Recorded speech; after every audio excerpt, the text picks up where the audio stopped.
오늘 우리에게 주시는 하나님의 말씀은 사도행전 14장 19절에서 28절까지의 말씀입니다. 이 시간에 우리 한 절씩 교독하겠습니다. 유대인들이 안디옥과 이고니온에서 와서 무리를 초인하여 돌로 바울을 쳐서 죽은 줄로 알고 성 밖에 끌어내치니라. 제자들이 둘러섰을 때에 바울이 일어나 성에 들어갔다가 이튿날 바나바와 함께 더베로 가서 복음을 그 성에서 전하여 많은 사람을 제자로 삼고 루스드라와 이고니온과 안디옥으로 돌아가서 제자들의 마음을 굳게 하여 이 믿음에 거하라 권하고 또 우리가 하나님 나라에 들어가려면 많은 환난을 겪어야 할 것이라 하고 각 교회에서 장로들을 택하여 금식 기도하며 저희를 그 믿음 바 주께 부탁하고 비시디아 가운데로 지나가서 밤빌리아에 이르러 도를 버가에서 전하고 아탈리아로 내려가서 거기서 배 타고 안디옥에 이르니 이곳은 두 사도의 이룬 그 일을 위하여 전에 하나님의 은혜에 부탁하던 곳이라. 이르러 교회를 모아 하나님이 함께 행하신 모든 일과 이방인들에게 믿음의 문을 여신 것을 고하고 제자들과 함께 오래 있으니라. 아멘. 우리가 신앙생활을 하다 보면 피할 수 없는 질문 앞에 서게 됩니다. 하나님은 왜 고난을 그냥 보고 계시는가? 라는 질문입니다. 하나님을 믿으면 모든 일이 순조롭고 형통할 것을 기대하지만 오히려 믿음으로 인해서 더 큰 고난을 겪기도 합니다.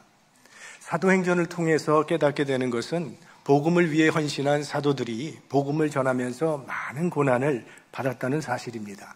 사도 바울은 돌에 맞아 죽을 뻔한 고난도 겪었습니다. 그러나 그 고난은 바울에게 더 큰 은혜와 사명의 문을 여는 계기가 되었습니다. 우리는 이 사도 바울의 이야기를 통해서 신앙인의 삶에는 고난과 환난마저도 하나님의 은혜의 도구가 될 수 있음을 깨닫게 됩니다. 지난 시간에 우리는 바울과 바나바가 남에서부터 걷지 못하는 사람을 일으키는 기적을 행하는 바람에 거의 신적인 대우를 받았던 이야기를 살펴보았습니다. 그런데 오늘은 똑같은 장소에서 바울이 돌에 맞아 죽을 만큼 극심한 고난을 당하게 됩니다. 이 일을 선동한 주동자들은 유대인들이었습니다. 19절 말씀을 보면 유대인들이 안디옥과 이고니온에서 와서 무리를 초인하여 돌로 바울을 쳐서 죽은 줄로 알고 성 밖에 끌어내치니라. 바울의 앞으로 보면 전도사역을 가장 집요하게 방해하는 사람들은 동족 유대인들이었습니다. 그들은 바울이 가는 곳마다 따라다니면서 아주 결사적으로 회방을 했습니다. 지금 바울이 있는 곳은 루스드라인데 이들은 어디서 왔냐 하면 안디옥과 이고니온에서 왔다고 했습니다. 그러니까 비시디아 안디옥에서 이 루스드라까지는 100마일이 훨씬 넘는 그런 먼 도시인데 바울 죽이겠다고 한 일주일 넘게 걸려서 루스드라까지 따라온 겁니다. 원정 살인을 왔다는 겁니다. 굉장히 지독한 사람들인데 오늘 이런 일을 당하면서 바울은 자신의 과거를 많이 회상하게 되었을 것이라고 생각을 합니다. 아마 오늘 바울은 이 사건 속에서 자신의 옛 모습을 보는 것 같았을 겁니다. 바울도 전에는 그리스도인들을 잡아오겠다고 예루살렘에서 다메섹까지 150마일이라는 그 거리를 따라갔던 것을 우리는 기억합니다. 그때 바울은 그리스도인들 잡아 죽이는 것이 하나님께 충성하는 일이라고 생각하고 있었습니다. 루스드라까지 자기를 죽이려고 쫓아온 이 유대인들을 보면서 그는 아마도 하나님의 은혜가 아니었다면 나도 여전히 저들과 같았을 것이라는 생각을 했을 겁니다. 죽이는 방법은 전통적 유대교의 방법을 쓰고 있습니다. 돌로 때려 죽이는 겁니다. 스데반도 돌로 때려 죽였고 가늠하다 현장에서 붙잡혀 여다도 그렇게 죽이려고 했고 오늘 바울도 역시 그렇게 돌로 쳐서 죽이고 있습니다. 그리고 바울이 돌에 맞아 쓰러지자 그가 죽은 줄로 알고 성 밖으로 끌고 나가 버렸다고 했습니다. 여기서 생기는 질문이 있습니다. 지난번에는 하나님께서 바울을 통해서 안진뱅이가 일어나는 놀라운 기적을 일으키셨습니다. 그런데 왜 오늘은 이런 어려운 일이 일어나도록 그대로 내버려 두시느냐 하는 겁니다. 바울에게 돌을 던지려고 할 때 하늘에서 강력한 빛이 비추어서 장님이 되던가 그 자리에서 쓰러지든가 팔을 움직일 수 없어서 그냥 돌을 떨어뜨려 버리든가 한다면 그 사람들이 회개하고 믿지 않겠습니까? 근데 그런 이적은 나타나질 않습니다. 한번 말씀드린 적이 있는데 마틴 스콜시스 감독이 만든 사일런스라고 하는 영화가 있죠. 전 생각해보니까 이게 비행기를 타고 가다가 봤던 영화입니다. 근데 이 영화는 일본의 가톨릭 작가 엔도 시사쿠가 쓴 그 침묵이라고 하는 소설을 영화한 그런 작품이고, 이 작품은 고통의 순간에 하나님은 어디에 있는가라는 그 문제를 아주 진지하게 다루고 있습니다. 17세기 일본에 처음 기독교가 전파되기 시작했을 때 일본은 이 기독교인들을 아주 가혹하게 핍박했습니다. 기독교인들이 만나기만 하면 십자가를 얘기하니까 너희들이 십자가를 그렇게 좋아하는데 십자가에 죽여주겠다. 그래서 바닷가에 십자가를 쫙 깔아놓고 거기에 그리스도인들을 다 묶어놓습니다. 그리고 이제 물이 밀려 들어오게 되면 이 사람들은 다 익사하도록 그렇게 만들어 놓은 거죠. 시간이 조금씩 가면서 물이 들어오면서 무릎까지 차고 그 물이 어느 순간에 어리까지 올라오더니 가슴 위로 가고 점점 목까지도 이렇게 점점 높아지고 있습니다. 멀리서 신부님이 그 광경을 안타깝게 바라보면서 예수 믿는 사람들, 이 사람들이 죽으면 안 될 텐데 하나님께 간절히 기도를 합니다. 기적을 보여달라고. 그러나 기적은 일어나지 않고 성도들이 한 사람 한 사람 죽어갑니다. 신부는 그 광경이 너무나 안타까워서 하나님께 울부짖죠.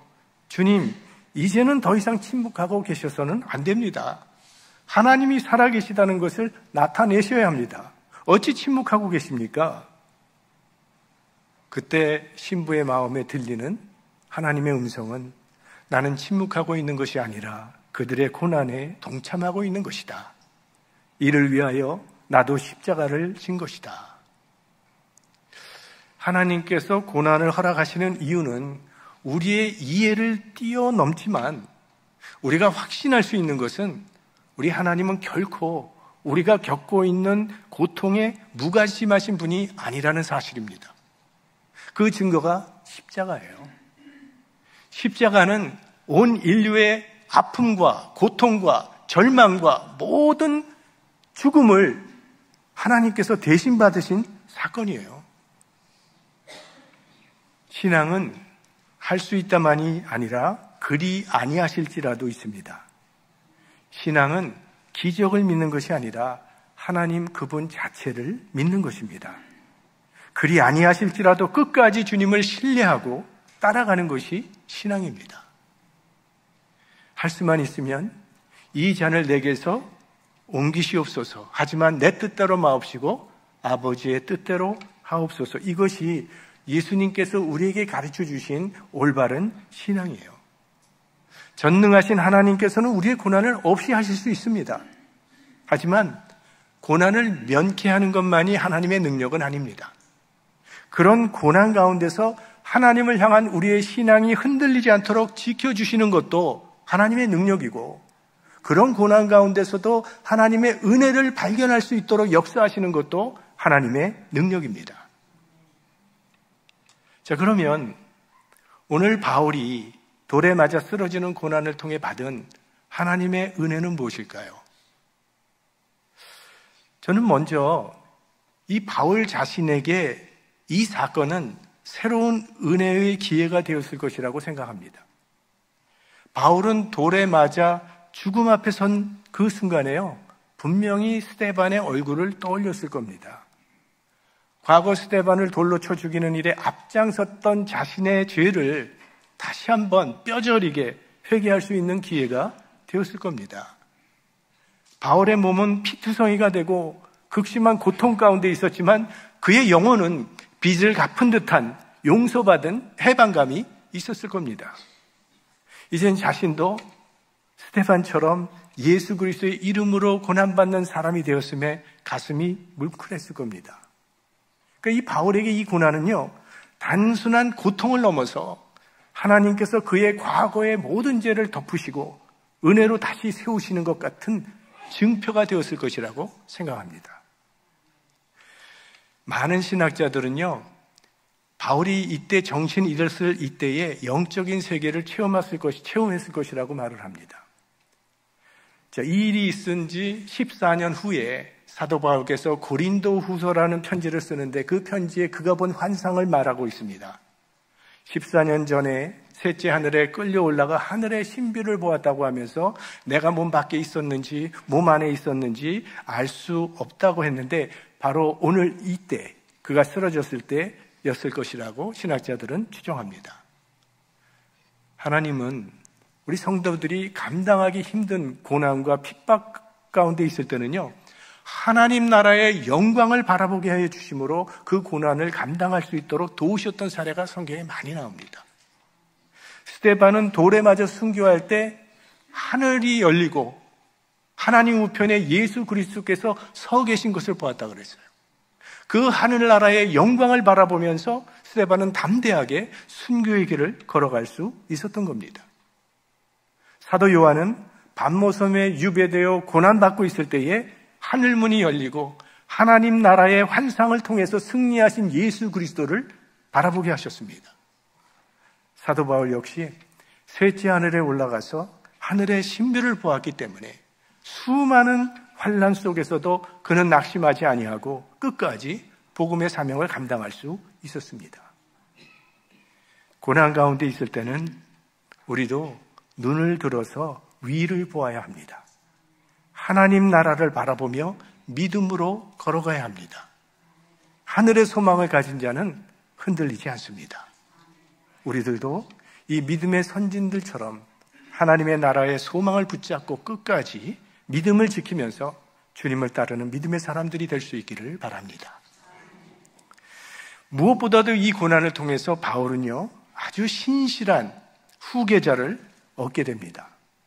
루스드라에는 디모데라고 하는 청년이 살고 있었습니다. 이때 나이가 한 15살 정도로 추정을 하는데 먼 훗날에 사도 바울이 디모데에게 보낸 편지에서 오늘 이 사건을 언급합니다. 디모데후서 3장 11절 우리 같이 보겠습니다. 루스드라에서 당한 일과 어떠한 핍박받은 것을 네가 과연 보고 알았거니와 주께서 이 모든 것 가운데서 나를 건지셨느니라. 그러니까 디모데가 이때 사도 바울이 돌에 맞아 죽어가는 끔찍한 광경을 그가 보았다는 거예요. 돌에 맞아 죽을 뻔한 고난을 당하고도 다시 일어나서 복음을 전하는 바울의 모습이 디모데에게 큰 충격이요 감동이 되었을 거예요. 아, 예수 그리스도의 복음은 죽음을 각오할 만큼 가치가 있는 것이구나. 바울을 통해서 디모데가 그런 도전을 받은 겁니다. 물론 디모데는 어린 시절부터 신앙 교육을 받고 자라났지만 죽음 앞에서도 굽히지 않는 이 바울의 모습을 보면서 바울의 제자가 되기로 결단했을 가능성이 매우 높습니다. 그래서 바울과 디모데는 스승과 제자이기도 하지만 그 관계를 넘어서 영적 아버지와 영적인 아들이 돼서 바울은 디모데를 가장 사랑하는 믿음의 아들로 늘 그렇게 표현하며 격려했습니다. 지금 이 디모데후서라고 하는 편지는 사도 바울께서 순교 직전에 마지막으로 믿음의 아들 디모데에게 쓴 편지인데 그 서신에서 바울은 디모데에게 복음의 사역을 이어가라고 강력하게 권면을 합니다. 그러니까 바울이 디모데를 자신의 사역을 이어갈 영적 후계자로 여겼던 거예요. 자, 이렇게 귀한 동역자를 얻었으니까 바울은 고난에 비례하는 하나님의 위로와 은혜를 받게 되었다라고 말할 수 있죠. 때로 우리들은 왜 하나님께서 이런 고난을 허락하시는가라고 묻곤 합니다. 그러나 기억해야 할 것은 우리가 이 땅에서 살아가면서 겪게 되는 모든 고난은 결코 헛된 것이 아니라는 겁니다. 우리는 성경에 보면 하나님께서는 주의 일을 맡기기 전에 그 사람을 먼저 깊은 고난에 빠뜨리십니다. 그리고 그 속에서 불로 연단하신 후에 들어쓰시는 경우가 많이 나타납니다. 요셉, 노예로 팔려가는 아픔, 또 억울한 옥살이를 하는 괴로움을 겪은 후에 애굽과 히브리 민족의 구원자로 하나님께서 사용하셨죠. 모세, 도망자 신세가 돼서 40년 동안 미디안 광야에서 괴로운 생활을 하는 가운데 결국 하나님께서는 그를 출애굽의 역사를 이루는 민족의 지도자로 사용하셨습니다. 예루살렘 교회가 그렇게 극심한 박해가 일어났기 때문에 다 흩어지면서 그로 인해서 복음이 온 세상에 퍼지게 되었습니다. 그리스도인이 당하는 고난은 은혜의 기회가 될 수 있습니다. 우리가 믿음 안에 있는 한 하나님께서는 우리에게 찾아오는 고난과 환난을 통해서도 더 깊은 믿음과 더 풍성한 은혜를 누리도록 역사하실 줄로 믿습니다. 20절 말씀 함께 보겠습니다. 제자들이 둘러섰을 때에 바울이 일어나 성에 들어갔다가 이튿날 바나바와 함께 더베로 가서 죽은 줄로 알았던 바울이 기적적으로 회상을 해서 만신창이가 된 몸을 이끌고 성에 들어갔습니다. 이렇게 죽을 만큼 돌에 맞은 사람이 이렇게 빨리 회복되는 것은 상식적으로 이건 불가능한 일입니다. 여러분, 유대인들이 바울을 죽이려고 돌로 사정없이 내리치던 그 광경을 한번 상상해 보시기 바랍니다. 뭐 이렇게 조그만 돌멩이로 던진 그게 아니에요. 한 대 맞아도 죽을 만큼 그 크고 날카로운 돌로 온 힘을 다해서 사정없이 바울을 향해서 팽개쳤습니다. 바울의 머리는 깨졌을 거고, 그래서 피가 났을 거고, 그의 얼굴은 돌에 맞아서 형체를 알 수 없을 만큼 패이고 찢어졌을 것입니다. 온몸이 만신창이가 됐을 거예요. 팔, 다리, 갈비뼈 다 부러졌을 겁니다. 그의 내부까지도 심각한 손상을 입었을 거예요. 너무나 고통이 크니까 바울은 견디지 못하고 기절해 쓰러져 버렸다고 했습니다. 그러자 유대인들은 바울이 죽은 줄로 알고 그 시체를 질질 끌고 성 밖에 나가서 팽개쳐 버렸습니다. 자, 현대라면 이런 사람은요, 중환자실에 들어가서 적어도 몇 주 아니면 몇 달을 치료를 받아야 하는 사람이에요. 그런데 오늘 말씀 보면 바울은 그날로 다시 일어났습니다. 이건 자연스러운 회복으로 볼 수 없고 하나님의 특별한 회복의 역사로 보아야 합니다. 하나님께서 죽음에 처한 이 바울을 다시 일으켜 세워주신 거예요. 그래서 바울은 디모데에게 보낸 편지에서 그 사건을 언급하면서 하나님께서 나를 건지셨다고 말한 겁니다. 그리고 고린도 후서에도 그 돌에 맞았던 그 사건을 언급하면서 하나님께서 큰 사망에서 우리를 건지셨다, 이렇게 고백을 해요. 그러니까 이 사건을 통해서 사도 바울은 자기를 지켜주시고 보호해 주시는 하나님의 은혜에 대한 확신이 견고하게 세워진 겁니다. 우리가 신실하게 이 땅에서 주님을 따라가려고 하면 사탄도요 집요하게 방해하고 우리를 박해할 것입니다. 그러나 사탄의 어떠한 방해와 박해보다도 우리 주님의 은혜는 더 크고 더 깊고 더 충만하다는 것을 우리 바울의 이야기를 통해서 배우게 됩니다. 그 주님의 은혜가 어떤 상황에 처한다 할지라도 우리도 붙들어 주실 것이고 우리를 일으켜 세워 주실 것입니다.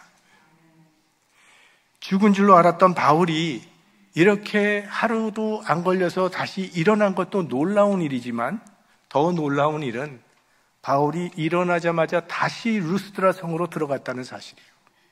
지금 자기를 죽이려고 했던 그 사람들이 있는 성으로 다시 들어갔어요. 여기서 우리는 이 사도 바울에게는 상황이 그다지 중요하지 않다는 사실을 알게 됩니다.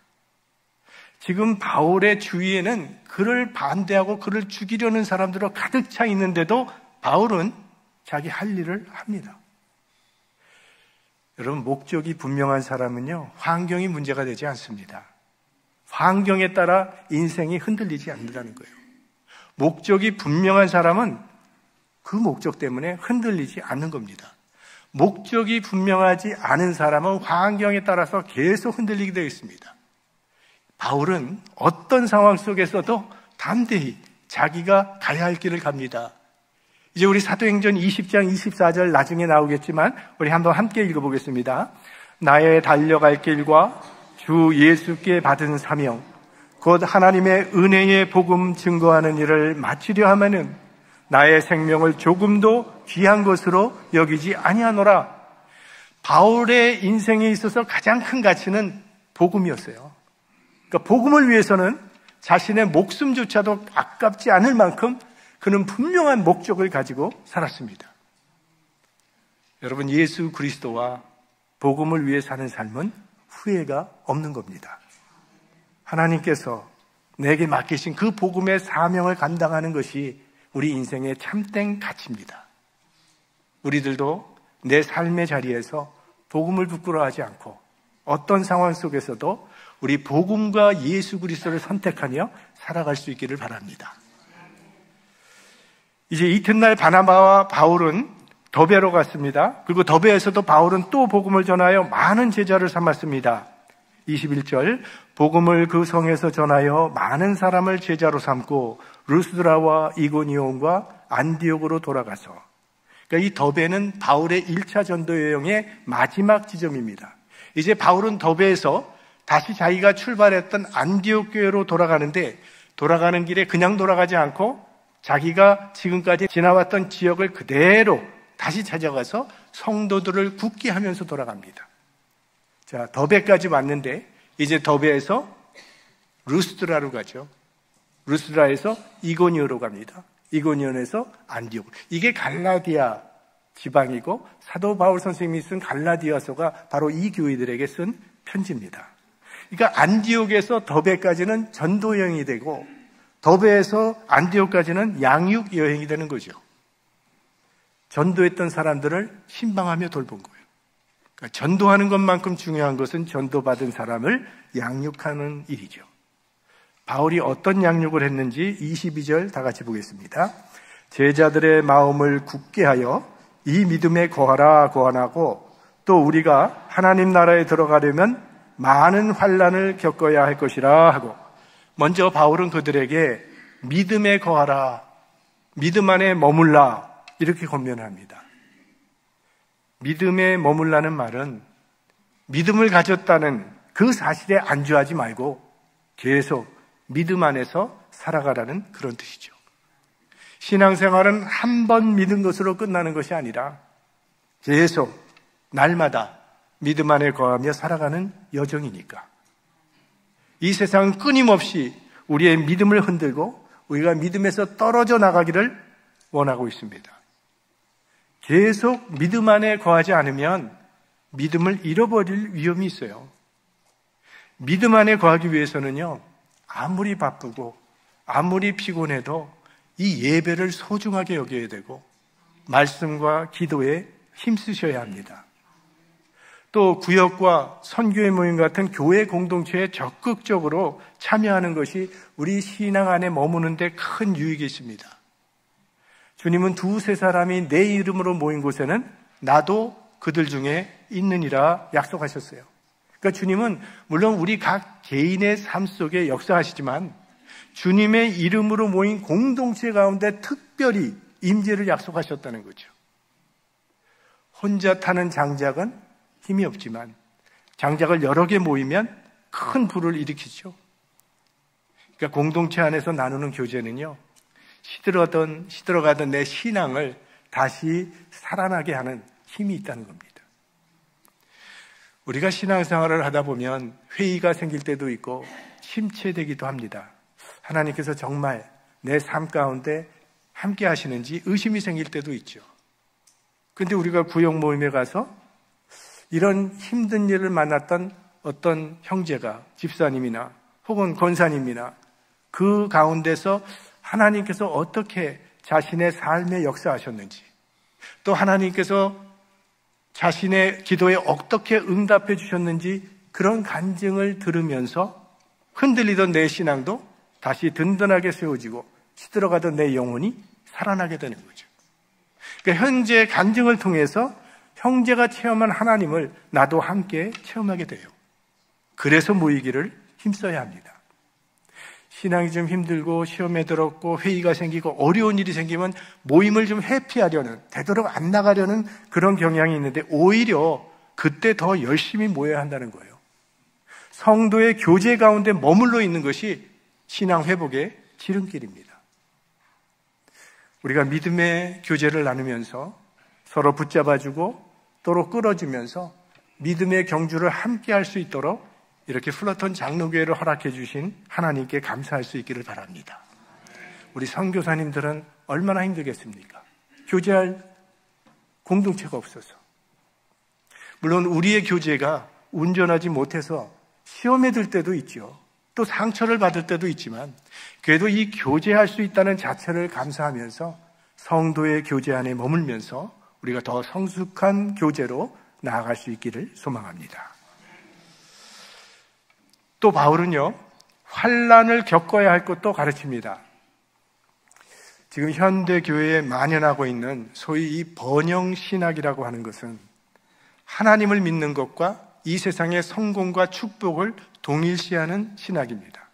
예수님께서 우리를 위해서 고난받으셨으니 우리는 행복과 풍요와 건강을 누린다고 말을 하는데 이것은 비성경적이다 못해 반성경적인 가르침입니다. 물론 예수 믿으면 기쁨이 있죠. 그 안에 보람이 있고 행복이 있습니다. 그런데 바울은 예수님을 따르려면 고난도 따른다고 가르치고 있어요. 그 이유는 예수 믿는 사람들이 추구하는 가치와 세상이 추구하는 가치가 본질적으로 다르기 때문입니다. 그래서 바울은 디모데에게 이렇게 편지를 했습니다. 무릇 그리스도 예수 안에서 경건하게 살고자 하는 자는 핍박을 받으리라. 누구든지 예수님을 진실로 따르고자 할 때는 고난을 피할 수 없다는 그런 말씀입니다. 그러니까 고난은 우리가 주님을 따르고 있다는 증거가 되는 것이죠. 예수님을 따르다가 당하는 고난은 그리스도인의 증표가 되는 겁니다. 그래서 예수 믿는 사람들은요, 주님을 따르다가 어려움을 당해도 그걸 기쁨으로 여길 수 있고 핍박을 당해도 떳떳하게 당할 수 있는 거죠. 왜? 예수님 때문에 당하는 고난은 영광의 면류관이 되기 때문입니다.